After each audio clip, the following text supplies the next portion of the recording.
Will Ripley in the house. How are you doing today? Hope it's awesome.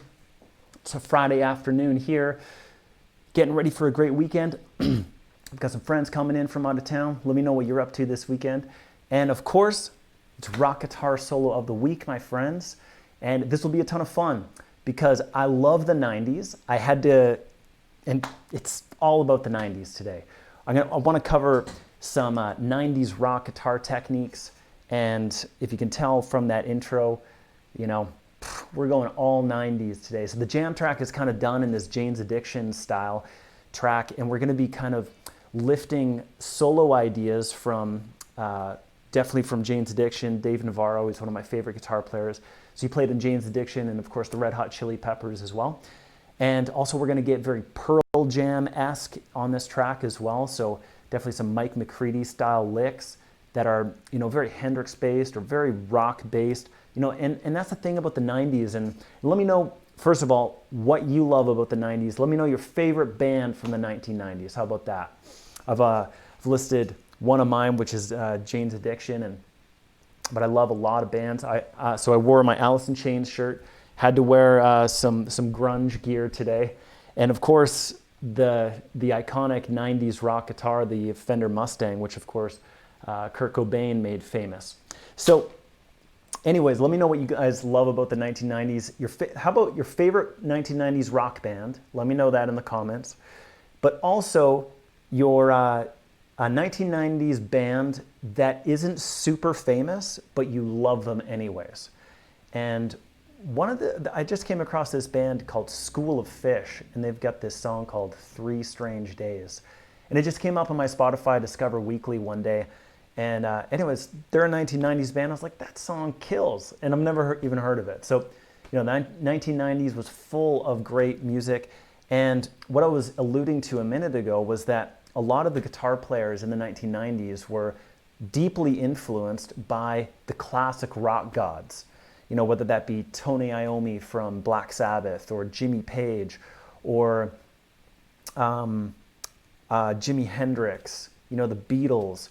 You know, so say if we take a couple of the, really iconic 90s rock bands, like Stone Temple Pilots, for instance, another one of my favorite 90s rock bands.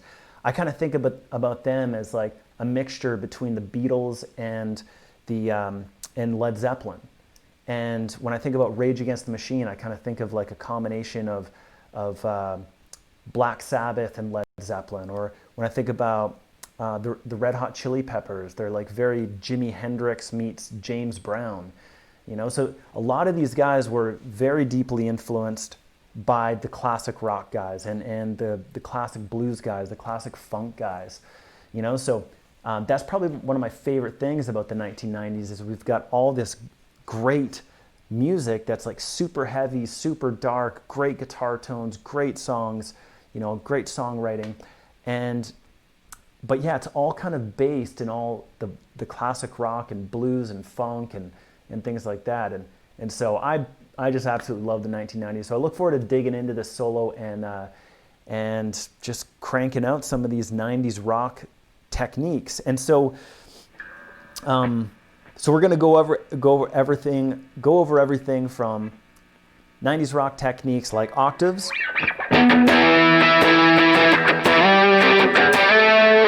to like the whammy pedal.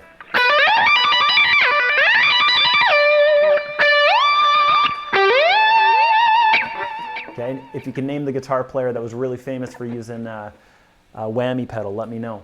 Because there was actually a few of them, but there's one in particular that kind of like hits some of those sounds.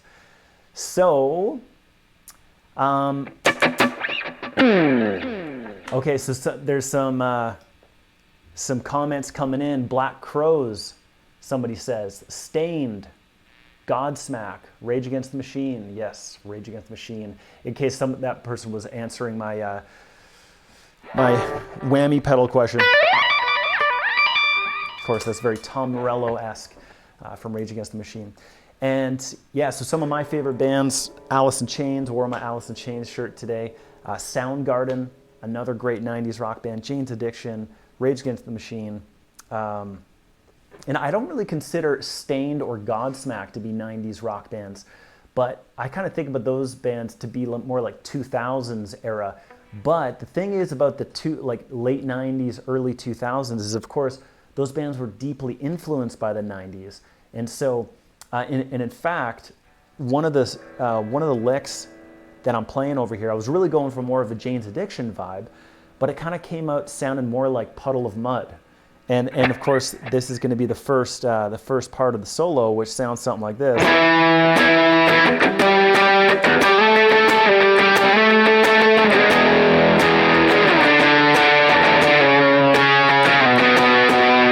Yeah, and so Audioslave, for instance, is definitely 90s rock bands combined. There's the singer from Soundgarden, Chris Cornell, and the band members from Rage Against the Machine to form Audioslave. But Audioslave came out in, I think, 2002, right? But anyways, yeah, the 2000s does have a lot of great rock too, and definitely I'm into that stuff too. So, guys, let's talk about this technique called octaves. So, you can play some really great melodies using octaves. And in this case, we're going to be kind of combining major scale notes and minor scale notes to form this melody that I've selected here for you. So what we're going to do, okay, so let's talk about the chords first. This whole jam track goes like this. It goes from an E to a G to an A.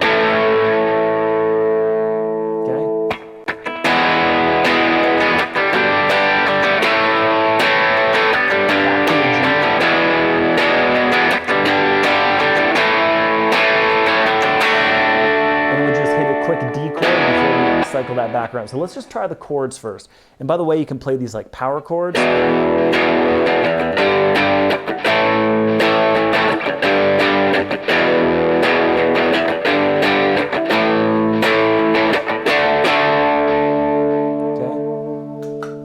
So yeah, so E to G to A, back to G, to G to A,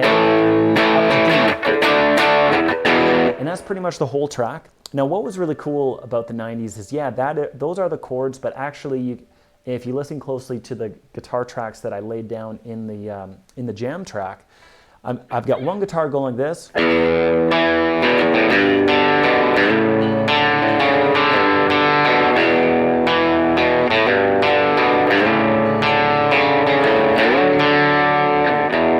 So I've got this kind of first part of a G chord.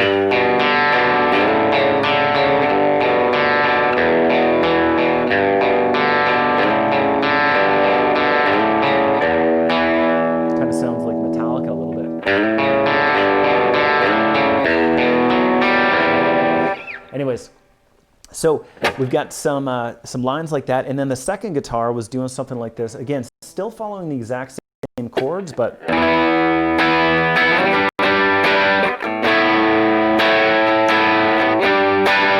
so I'm just going like using an E power chord, but utilizing a lot of these open strings. So if you dial up a three-finger power chord, you can actually play all 6 strings in this position, and it sounds really big, really resonant.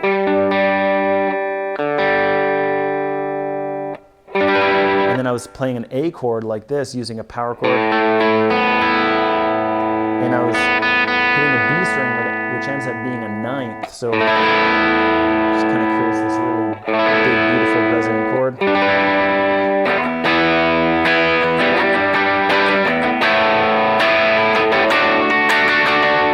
D chord I was playing with my first finger on the 5th fret. So that cycle of those 3 or 4 basic chords would look like this.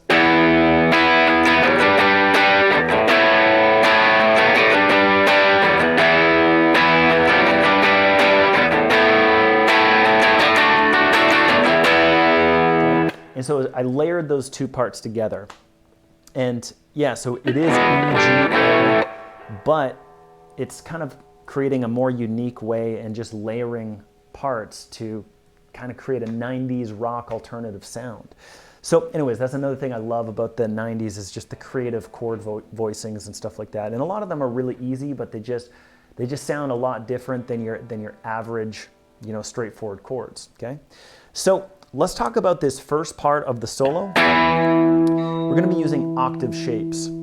So, of course, I'm hiding my fingers so you can really clearly see this, but I'm going to be sliding around on octaves all the way up, starting from the A string. So actually, if we go back to that 3-finger power chord that we were just discussing, this big resonant 6-string power chord, well, what we're going to do here is actually take off our 3rd finger, and there's 2 different ways you can play octaves. You can play it just like this, and you want to mute the D string. So I'm going to be plowing my right hand through that, through those 3 strings, and one's getting muted, right? Or you can play it with your 3rd finger. Okay. I kind of like using my pinky finger because I find that my 2nd and 3rd finger end up being like a spacer, and it allows me to just always have the appropriate amount of space between my 1st and 4th finger. So when I'm doing something like I'm about to show you, like I'm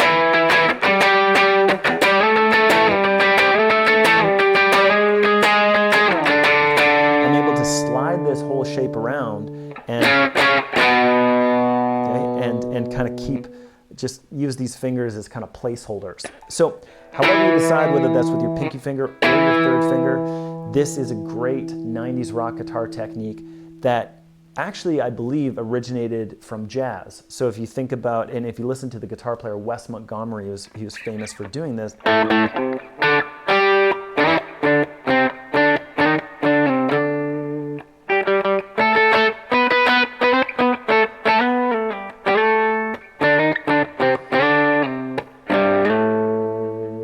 So an octave, of course, is the same note, but it just sounds higher than the original. So we got, those 2 are both E notes. So the very first line goes like this, and you'll see the tabs there on screen. But we're going to go 7th fret to the 10th fret to the 12th fret. And the melody goes like this.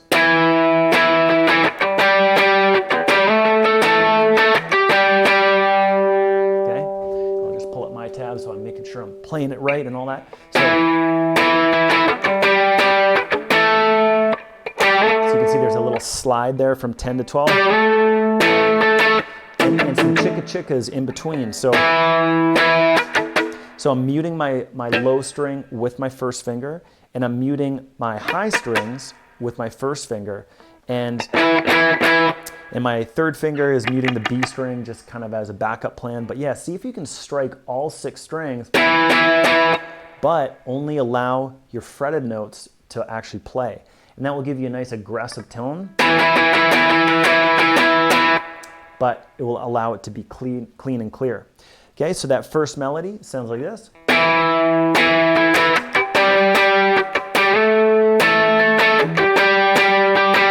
And then I'm going to switch from the 10th fret to the 11th fret,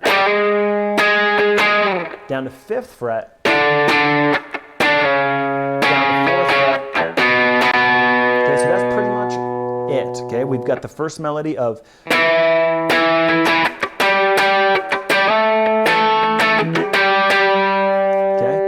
and so try to make these parts as catchy as possible to create as much music in there to make it as memorable as I can. And so we got that part.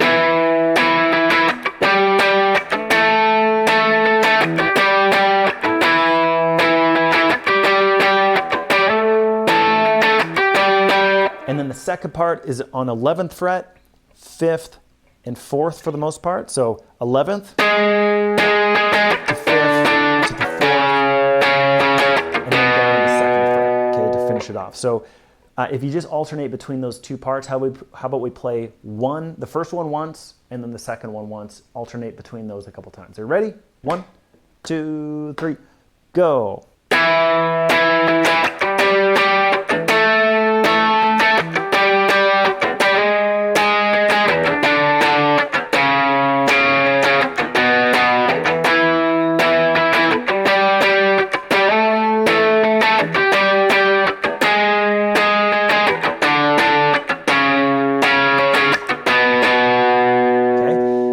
Some nuances in here which we can talk about, but what I want to get across mostly about this part is that yes, we're just moving around this shape, But what's cool about this is remembering what chords are actually taking place. So over the E chord, the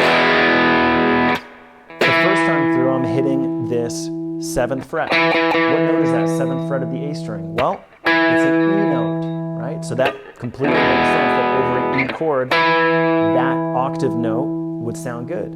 And then I'm just going up to a G on the 10th fret, which of course is the 2nd chord, to an A. And it actually sounds cool when you switch back and forth like this.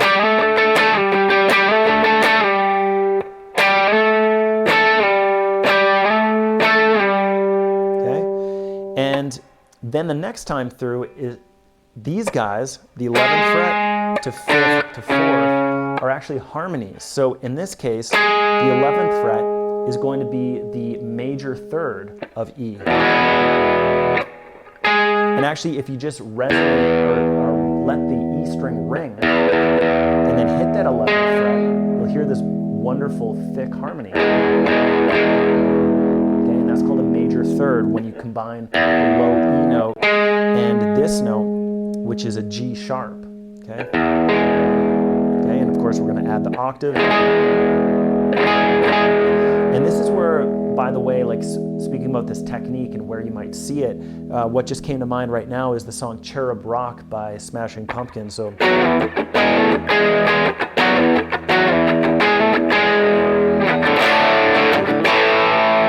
me know if you know that song.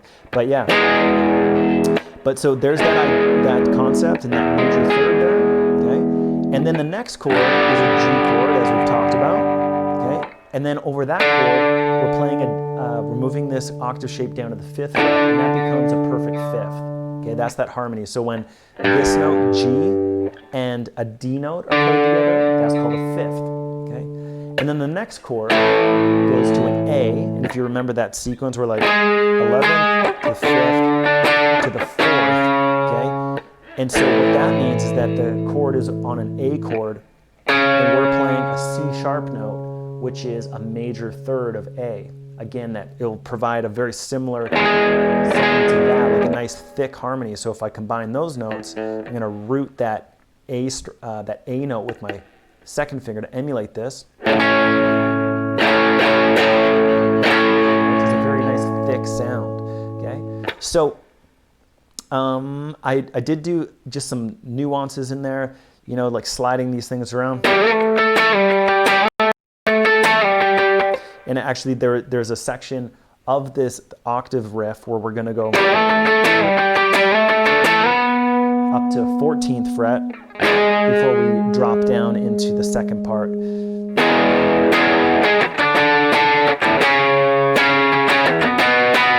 Okay, so let's just hit that with the track just so we can really kind of think about this part as mostly as like a melodic part that's really just beefing up the chords with harmonies. Okay, so here we go. Ready, go.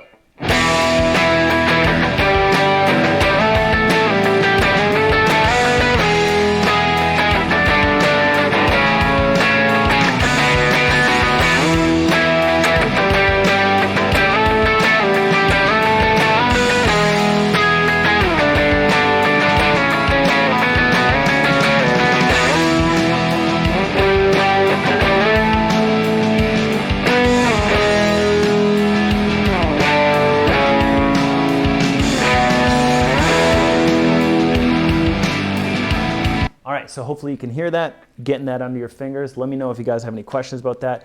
And always, guys, we are live at the moment, so ask questions. And if you're catching the replay, you can ask questions too. That's the beauty of these online lessons, is the comment section. So the next part gets very Pearl Jam-esque. I gotta make sure that my microphone's still on here. Okay, so the next part is very Pearl Jam-esque, but definitely this is something they were doing in the 60s and 70s too, so it's nothing new, but here's what it sounds like. And I'm going to add on some wah pedal on this section. So I'm going to turn my wah pedal on just to give you the full effect.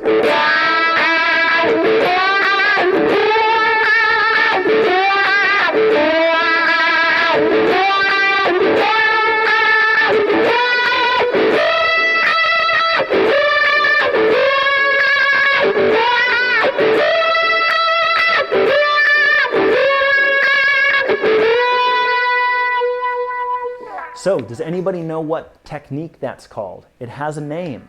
Okay, so of course the first technique that we just went over are octaves. And yeah, we're learning about some harmonies and some music theory there. Now, while those comments are coming in, that is called a unison bend. So what we're going to be doing here is, again, just following the chords. So in this case, I'm grabbing 5th fret of the B string. And if you know what note that is, hopefully you do. And hopefully, just while I'm chatting about it, you can figure it out. It's E, okay? And of course, you can just compare the open strings just to double check. So yes, it is indeed E. And so what we're going to be doing is, this note is going to be staying the same. That's our root note. And as you guys know, the first chord is E. So we're going to play this note E, but we're going to do this really cool effect called a unison bend. And we're going to grab our 3rd finger on the G string of the 7th fret. Use your 2nd finger as well and put it on the G string as well, because you're going to need that extra muscle on that string. So you can change this sound into, and you can kind of hear it if you've ever tuned your guitar, and especially by ear, you'll kind of recognize that sound. It's very dissonant, gets even more dissonant, but then it starts cleaning up and it becomes the same note. And that's because this note is D, but what we're doing is we're bending it into E.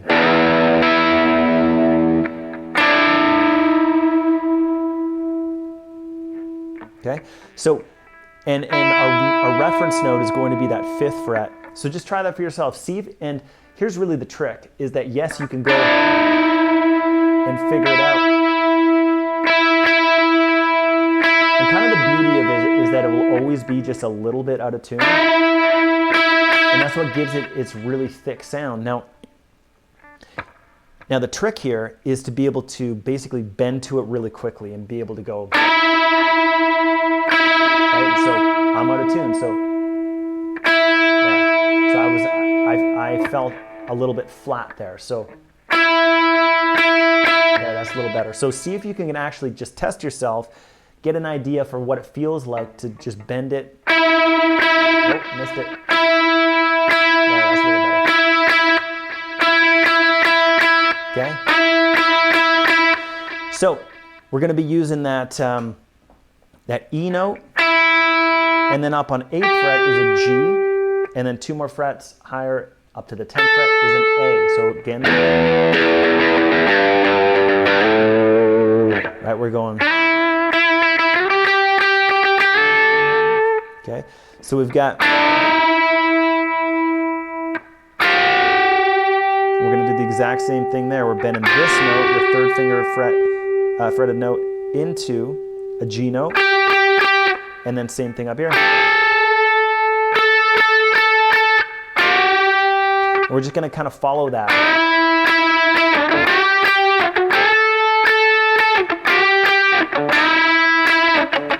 So we just kind of like strum it out, like you might go.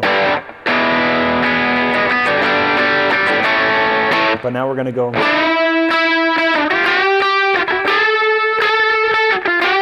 And it also sounds cool when you add some vibrato. You know, and that's the whole thing about this, is because it has a dissonant element to it, it actually creates a lot of just kind of struggle in the note.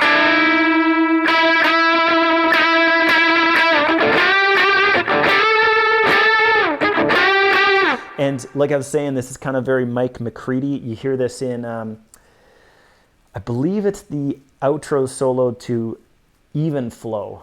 It's either Even Flow or it's another one of the big hit songs. Anyways, so.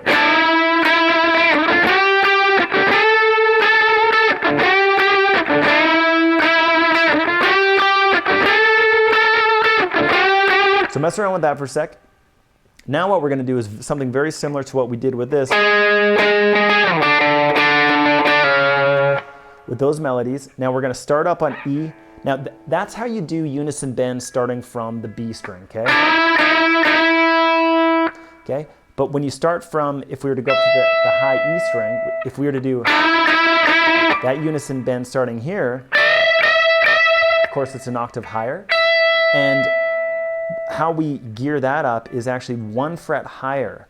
So in this case I've got 12 and 15th fret. Okay, and by the way, you'll see the tab pulled up there and stuff, but that's starting on bar 17 for that section. And then moving on to the second page of bar 25, we've got 12th fret and 15th fret, and you'll see there, that's how we get that sound. So we're going to go 12 to 10 to 9 to 7. Okay, so mess around with that for a second. Let's go.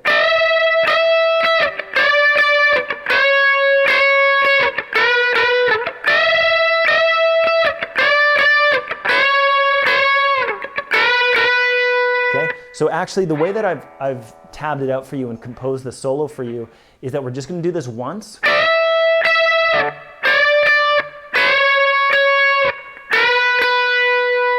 then what we're going to do is we're going to go something very similar. We start out the same way.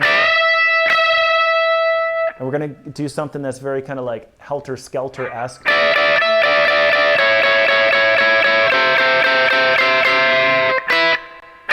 So we're going to start out.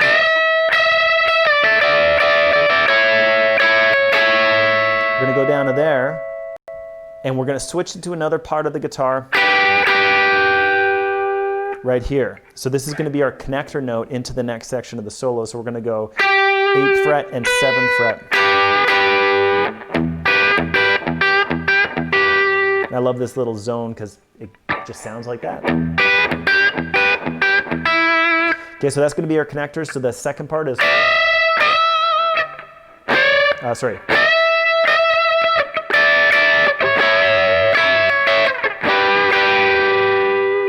Now, the next part is on bar 33. And now what I want to show you here is how, you know, like I was saying at the beginning of the lesson, a lot of 90s rock guys were very influenced by the classic rock guys. And who influenced the classic rock guys? Well, the blues guys influenced the classic rock guys, right? So I wanted to show you in this section that you can absolutely just play blues over a lot of 90s rock type of stuff, and it sounds really, really good. So I've got some pretty straightforward E minor pentatonic blues licks here for you. So we got...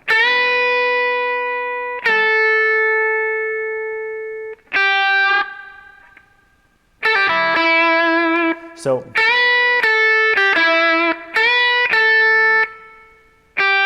Oh no, sorry, I'm looking at the wrong one. Okay, so we got, starting from bar 33, we got 3rd fret. I got a cool little lick. I do these licks here quite a bit, and which is just like kind of pulling off from the 5th, 3rd, and 0. 5th, 3rd, and 0.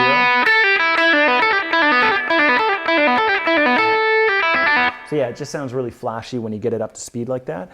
But yeah, so the first part is...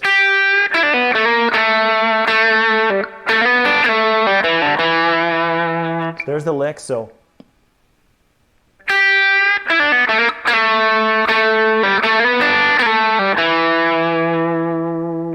One more time.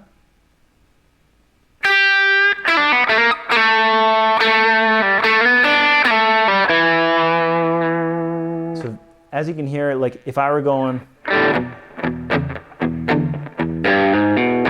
know, if that was the jam track...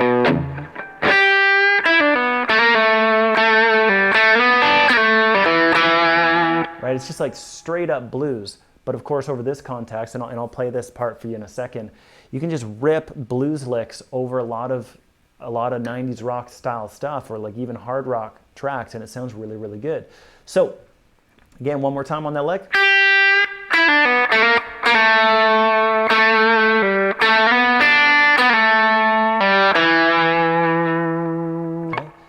Then we're going to go back up. We're going to session some more blues with...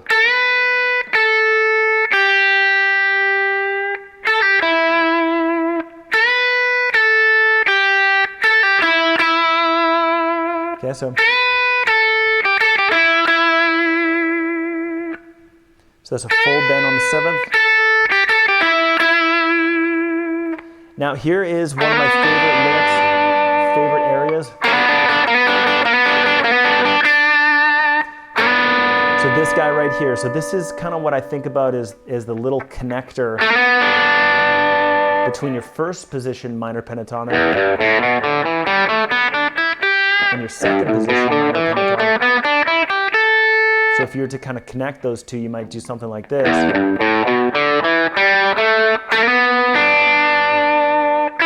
And by the way, this is where so many just great hit songs were written.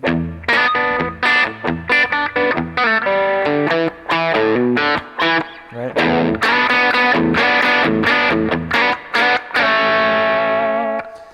So much great stuff there. So that's definitely something you want to get into your playing.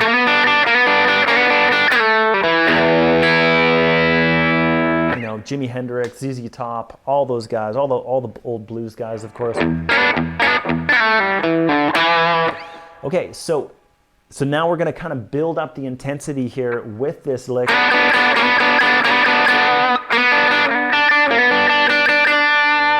Now, the next section, and actually, why don't we just play up to there? So going back to this unison bend part, I'll start from here.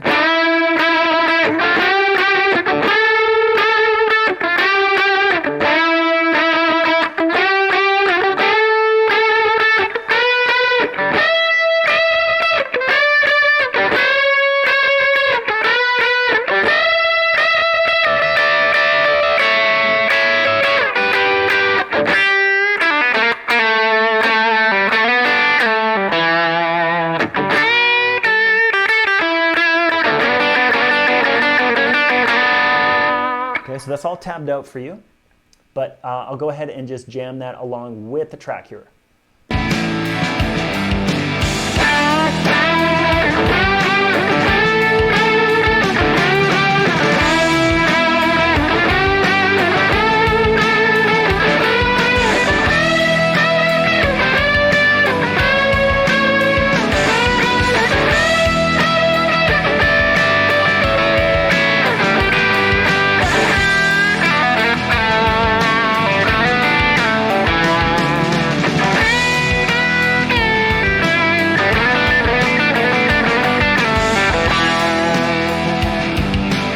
Okay, so that's what it's sounding like over the track, and it gives you some ideas on just how you might be able to implement these into your own solos. And certainly when you hear that sound, you know, that's what's going on, is that's a unison bend sound. If you ever listen to rock guitar, I'm sure you've heard that sound. And I love it when you add on some fuzz, or sorry, some wah.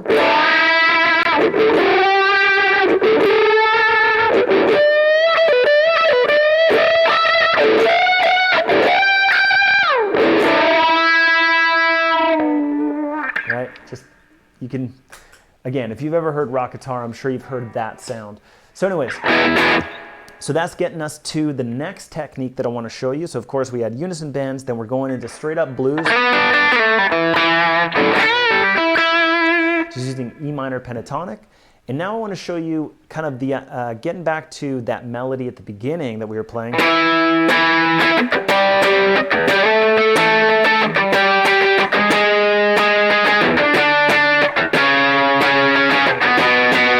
What we're going to do now is another technique utilizing open strings. So if you haven't figured it out already, we're all talking about a lot of E blues bass kind of stuff. So, you know, with a track that starts and ends on the E chord, that's going to be a dead giveaway that your E minor pentatonic scales will work, but also your if you play E major, it works over here too. So we're basically doing E rock scales, okay? So this next part, we're going to have the open E string ringing out throughout this next melody. So, so now we're starting on bar 41 of the tab, and this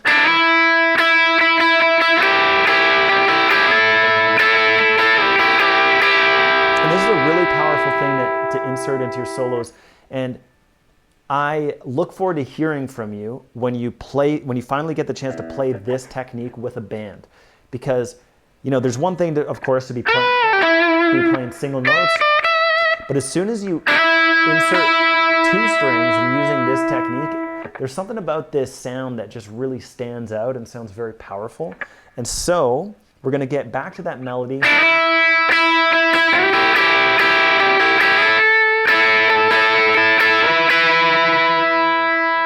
Okay, so we're just...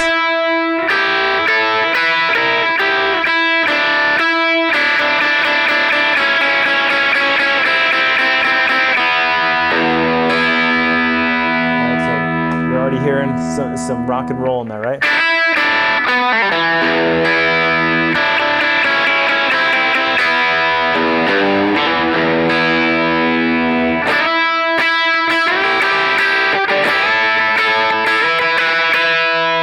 Okay, so you can kind of mess around with that and get that melody going on if you like and follow the tab exactly, which would...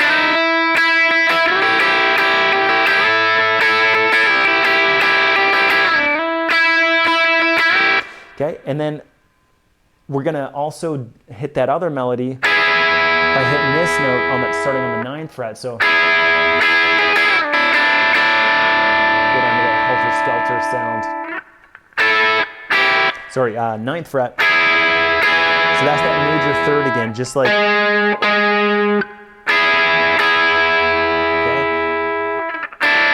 Down to 3rd fret.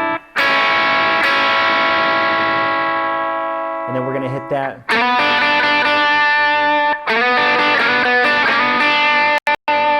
That blues thing again to kind of give it another build up. Okay, so that little bit.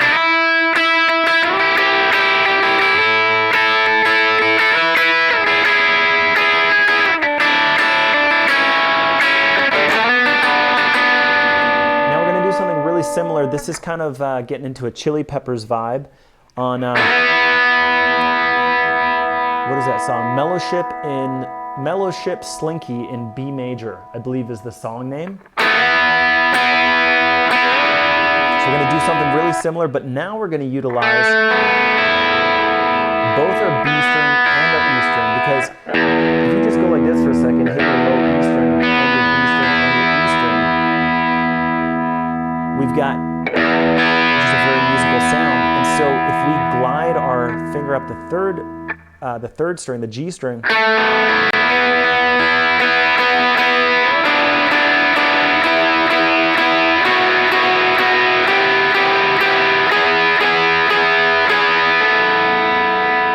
okay, so you'll see that melody starting on page 3 at the very top. So we're going...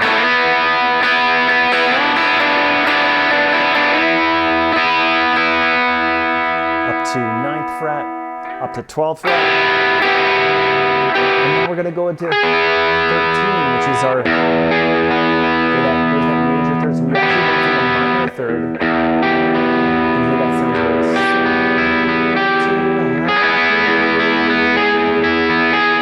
okay, so that's that G to G sharp. In the key of E, that's a minor third to a major third. And that's all because the low E chord, we're going to really emphasize that G sharp over E. And that's what happens. So, and now check this out. This lick, remember we've talked about this a couple times.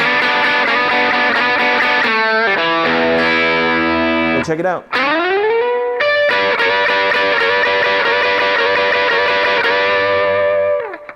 Okay, we got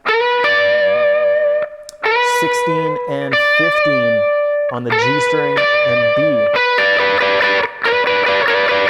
It's the exact same lick, just an octave higher, a full 12 frets higher.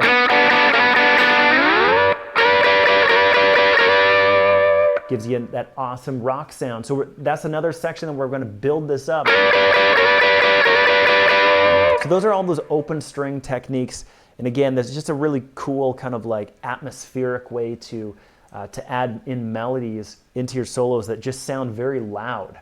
I don't know what other way to describe them, but I'm telling you, when you play with the band and you play those open string melodies, they just really kind of cut through the mix. There's just like a lot of bright sounds happening. But yeah, you can make them sound very melodic by gliding your fingers around on the right notes, of course. But actually, surprisingly, in the key of E, we can use a lot of these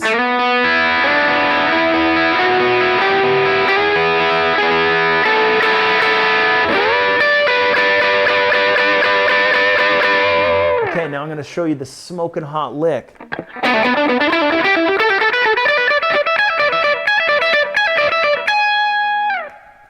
And what this is very reminiscent of the Ocean. No, not the Ocean. The Jane's Addiction song called Mountain. Oh, what is it? The Ocean song. You guys got to help me if you know that Jane's Addiction song. I'm getting them all mixed up.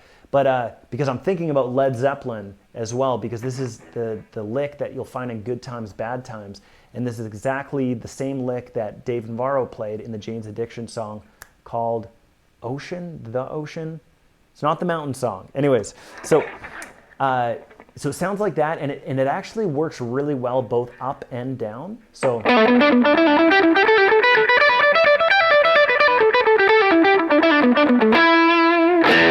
you'll see that all tabbed out for you, but what I want to show you is just one section of it. And if you want to get this down, like I'm not going to spend a ton of time on this, because if we just get this down,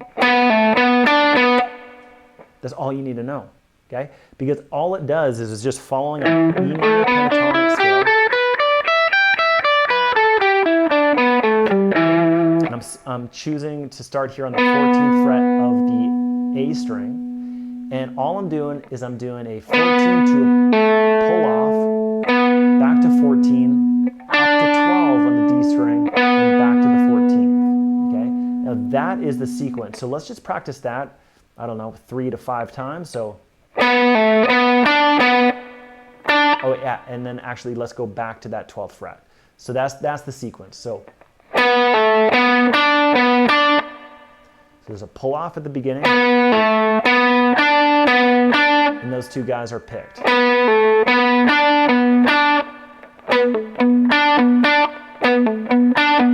Just play that as many times as you can and in this moment.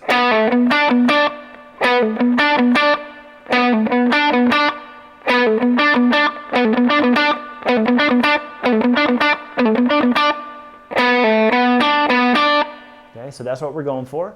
Now the thing is, and why that's the only part I'm going to teach you, is that it's all tabbed out, first of all, as you can see, but also it just follows that exact same sequence just on the next string. Okay.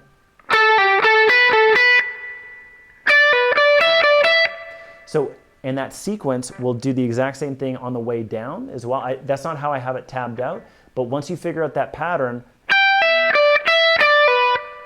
and then you just start on the next note here, the B string. Oh, sorry. And I used to actually practice this just going up and down, because I figured if it was in Jane's Addiction and it was also in Led Zeppelin songs, I needed to also get this down. And it's just such a ripper of a lick. So.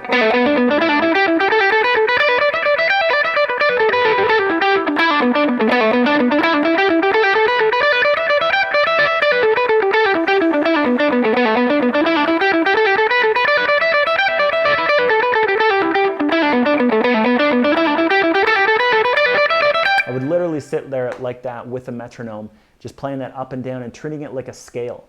And you'll hear me play this here in a second over the actual full track. And yeah, like I said, it's just such a ripper of a lick. Now, when we get to the top,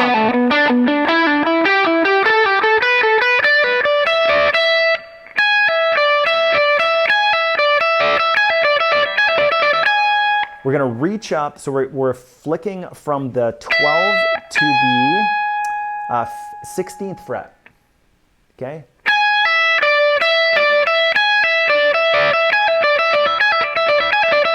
And that's total Dave Navarro, that's an absolute Dave Navarro lick right there. And it's just so cool, hitting that G sharp, a major third, instead of that minor third, and it just gives it this really bright sound, which sounds really cool. So I wanted to make sure to throw that in there to show you that. But yeah, so it's because your minor pentatonic note would be there on the 15th fret, but we're reaching up here.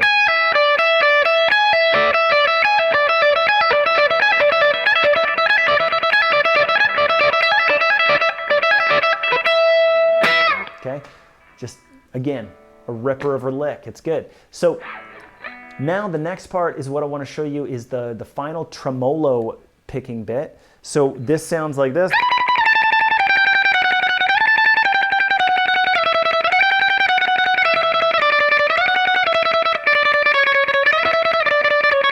And I'm just going to keep on going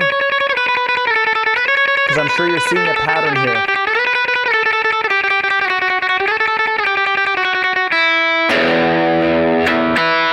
So now the whole thing, this is like very, right, very Dick Dale-esque, and I'm not a really fast picker, even though it may kind of look like that, but that's the whole thing, is that when you do this on one string, it sounds really, really just like, again, ripping. You know, it just sounds really impressive to somebody that's listening, and yeah, and you can create really cool melodies. But as you can see, there's not a lot going on with my left hand. It's really all with the right hand. But the key is that I'm not switching strings. I'm doing this all on one string, and that's how I'm personally able to do it so quickly. And I just know for a fact that it's easier to pick really, really fast on just one string, rather than, it's like as soon as you integrate more strings, then it just, picking becomes insanely difficult. And I definitely can't pick that fast throughout other strings. Okay, so the melody that I'm doing here is I'm just going really just down an E minor pentatonic scale, and you'll see those notes tabbed out there at the very end, starting on bar number 61. But I'm choosing a little 3-note sequence. So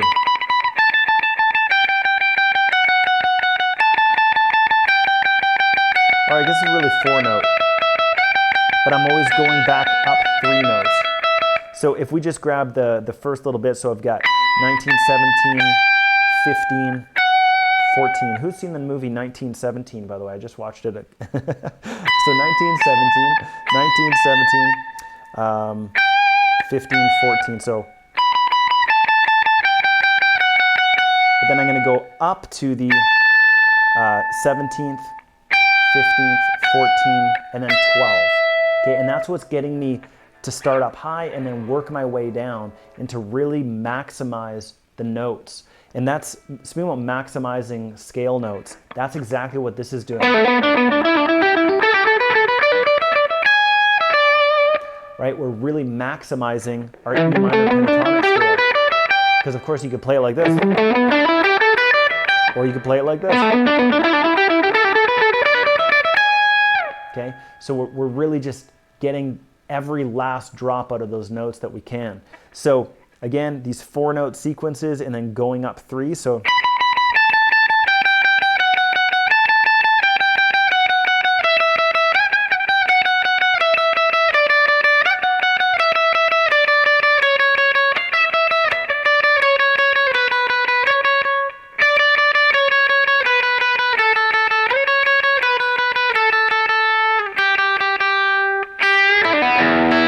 okay, so now the big key that I want to show you for this tremolo picking is turn your pick on a huge edge. If you have your pick flat on the string, you're going to have a heck of a time ever getting your pick to go fast. So as soon as you curl your finger around the pick, that's going to get the pick on a natural angle, but you can even tilt it even more so that you're totally on the edge of the pick. And now this is something that I learned from watching guitar players just in the last actually 6 months. And back in January, I went to an event that was featuring guitar players like Nuno Betancourt and John Five, you know, these mega fast shredder guys.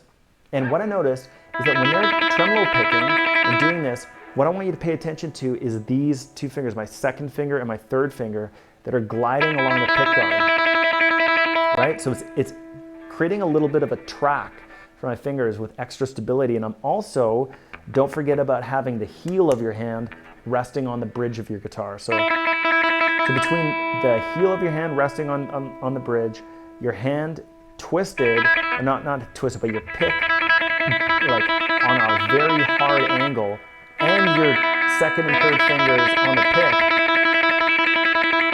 you know, you should be able to get the speed going. And so yeah, so that's just kind of a cool little thing to do. Now let's go ahead and open it up for Q&A.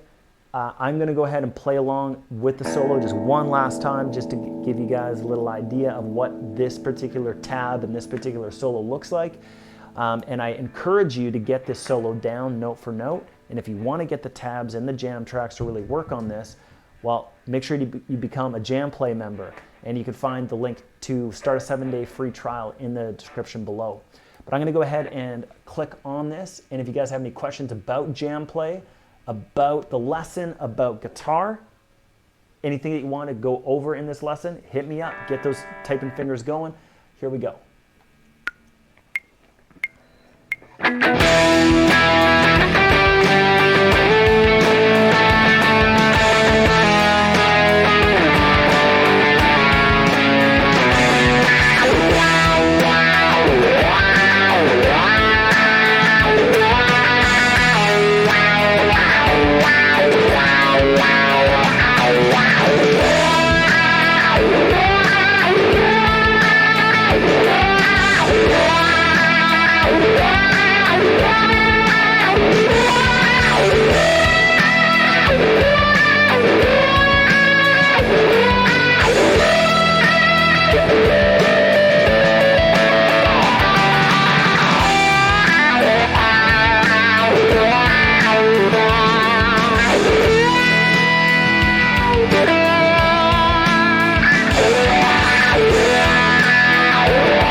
Alright guys, so my main man over at Jam Play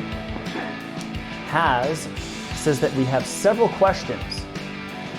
So go ahead and type in those questions now. Again, anything you want to know about guitar, about this lesson, about these techniques we covered, now is a great time to ask those, and I'm happy to do so here live on the call. But also if you have questions, and if you're watching on the Campfire Guitar Star networks or the Jam Play networks, you can drop in questions on the replay too. And yeah, just while those questions are coming in, guys, just a reminder for any of you guys that are watching on the Campfire Guitar Star networks is to start a 7-day free trial to Jam Play. You can get access to 6 of my full courses, plus thousands of others, and you can also get the tabs and all the jam tracks that I've been recording here and getting together for you for Rock Guitar Solo of the Week. So it's a huge bonus to be a Jam Play member. It's totally affordable, and you can, like I said, start a 7-day free trial with no credit card and all that kind of stuff. So let's go ahead and tackle these.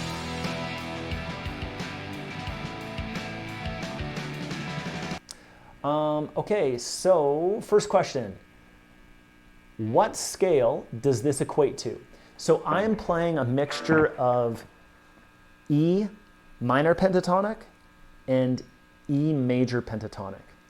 And so another way to think about that is playing E Dorian, but occasionally adding a major third. Okay? So I'll say that one more time, just so you guys know. So the question was, what scale am I playing here? You know, and of course we're applying different techniques, but of course there's notes going on. And so what notes, like what scale does that equate to? Well, we're playing a mixture of E minor pentatonic and E major pentatonic. And again, another way to think about that is an E Dorian scale with the occasional added major third. All right? So hopefully that answers your question. Just making sure that I was, yes, there's a C sharp, so that is in Dorian and in major pentatonic. So yeah, so really what you guys want to focus on is really get your minor pentatonics down and your major pentatonics. And then hopefully, you know, learning a solo like this is attainable and will kind of teach you how to combine the two together. Okay, so JJ asked, how clean is your amp? So believe it or not, I'm actually running through a really cool little rig using a Vertex dynamic distortion, which is a really cool, just straightforward distortion pedal, but I just really like it. I find it very toneful and very like just realistic. And I'm actually going through a Rockboard Mod 5, which is a cabinet cabinet simulation. So I'm actually not running an amp. So the actual total dry tone is actually just this.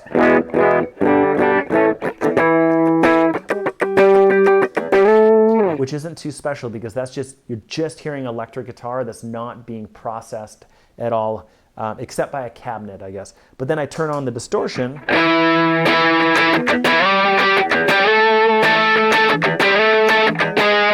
And to my ear already, that just sounds like very realistic in terms of being an amp. And then I was just adding on, like when I was really just like performing throughout the lesson, I would turn on a little bit of extra dirt using an octave fuzz made by Fulltone. And then another big thing is also just adding reverb, because just to emulate a room noise. So you can hear that decay afterwards, as opposed to that, which is very dry. Right? So reverb just makes it everything easier and just more musical. And yeah, sometimes I was adding on a delay too.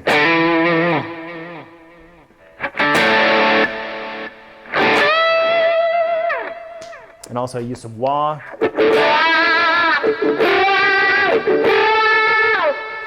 Okay, so yeah, so definitely some effects going on there, but it's all stuff that you would get out of an amp. But anyways, that's the main rig. But I'm loving this Rockboard Mod 5. It's a little module that sits on your pedal board, and yeah, just cabinet simulation. It's got a built-in headphone amp. Super, super cool thing, and I've been using it all the time for my lessons and also when I'm practicing at home and stuff. Absolutely love that thing. Eyes Without a Face asks, and I recognize that name, Eyes Without a Face. Thank you for joining us. Notice that name throughout the rock guitar solos of the week. Any tips on the Unison Bend to keep the index finger from also moving up a little as you rotate your wrist? I know what you mean. What I'm trying to do is try this part of your finger, like the pad of your finger. See if you can get that really solid onto the bottom part of the neck, and yeah, just see if you can just, between your thumb, that part of your finger, and your actual finger, just see if you can get just a really solid hold. And but yeah, I would imagine that you're probably missing one of those 3 bits, so your thumb, this part of your first finger, you know, to give that neck lock, and then your actual finger. So something in there is probably getting messed up a bit. And then otherwise, it's probably just a strength thing. You may have to just build up some strength and see if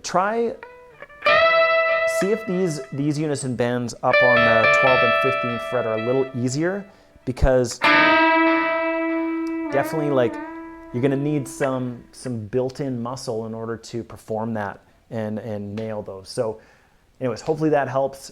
It's gonna be a practice thing. And again, just see if you can practice them, like, you know, before you even play anything, get the bend happening. And thank goodness I nailed that, because I'm a teacher and it's live. Oh, I did it again. Nice, but a lot of times I'll do it and it'll be like, oops. No, wasn't quite there, right? So yeah, so it's a great way to practice, is to get that bend in first.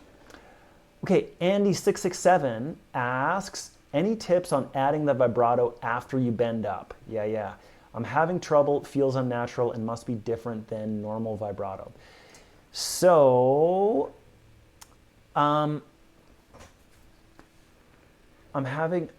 so it feels unnatural. So what he's talking about is when you bend a string and you add vibrato.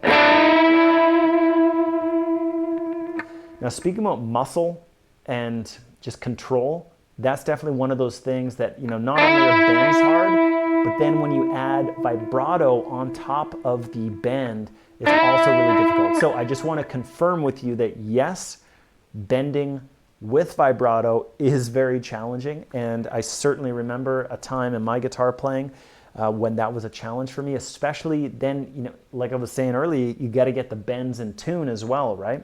So, but it sure sounds wicked when you get that going on and add the vibrato on top. So again, it comes down to that thumb finger lock, and with vibrato, a big part of it is rocking the guitar, you know, and getting a little bit of a pulsating motion with that third finger. But if I don't get that guitar rocking, then I'm gonna have a heck of a time getting that going on. So yeah, just what you wanna do is definitely master vibrato on unbent strings. And remember that it is a rhythmic motion. You're only bending the string in one direction. Like in this case, I'm going to the floor and back home. I'm not going to the floor and to the ceiling. I'm only choosing one. So in this case, on the high E string, I would be going, bending that note, and then up. Right, I'd be bending that whole note up. Or if I'm doing just a single note vibrato without the bend, then I'm gonna be bending towards the ceiling, right? Okay, so ceiling, home, ceiling, home, ceiling, home. Okay, so, and yeah, thumb and finger lock, the guitar rock, thumb and finger lock, and the guitar rock. I like that. So, and then other than that, it's just going to be practice and just muscle, and just developing that. And yeah, so again, it is challenging and it will take time. Just keep at it. You will eventually get it. And once you do get it, it will sound awesome. So just keep at it. Just keep at it. PSI Moan. P. Simone. P. Simone. If you had to give it a ratio, what would this attitude to skill ratio be on this type of solo? That's an excellent question. I thought you were going to be joking around, like talking, like I thought my answer was going to be like, oh, this is a 10 out of 10 on attitude, you know, but that's a really good question, actually. What would the attitude to skill ratio be on this type of solo? So, yeah, so what I'm trying to do is I'm trying to not make this type of, these types of lessons, like I don't want to make this stuff super, super complex, okay? And certainly, you know, these elements are simplified, okay? So does 90s rock get complex? I actually really think so.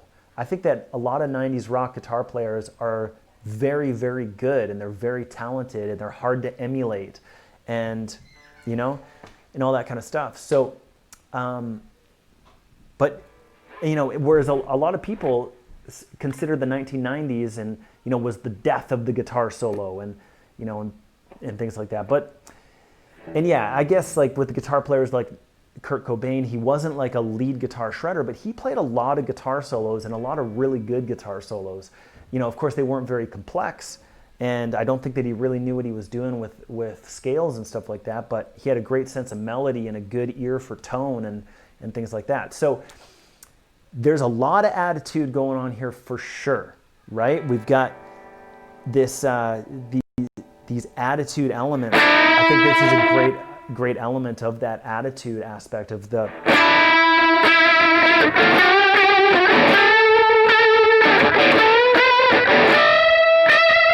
right, that like that just kind of makes your face just go like this. You know, I can't even help it when I'm playing live and I'm doing stuff like that. Like you just get the guitar face going. You know, it just like makes you do that. So yeah, there is. I don't know what the ratio is, but there's a lot of attitude going on here for sure. But I also think the skill ratio is higher than what people really give credit to.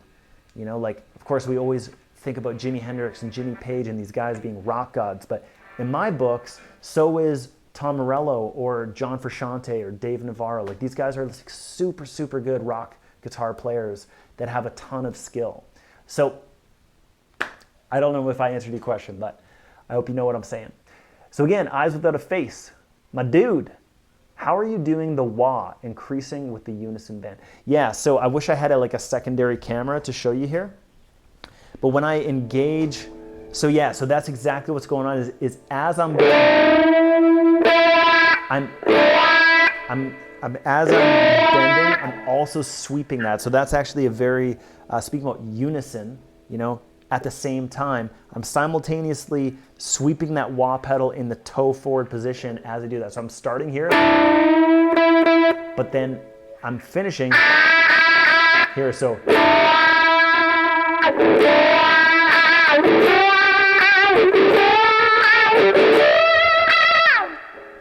yeah, great question.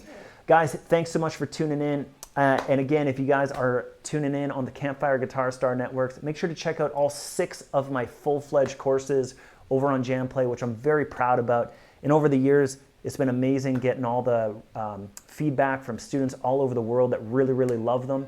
So the good people at JamPlay have been good enough to hook you up with a 7-day free trial to try out JamPlay. You'll find that link in the description here of this video in the comments below. So make sure to start that 7-day free trial, and all you JamPlay members know already that you can download the PDF and the GPX files to this solo and also the jam track that I composed here in my home studio. So thanks so much for tuning in, guys. Have a great weekend, and we'll catch you next week, next Friday, same time, same place, for Rock Guitar Solo of the Week number 6. Catch you later.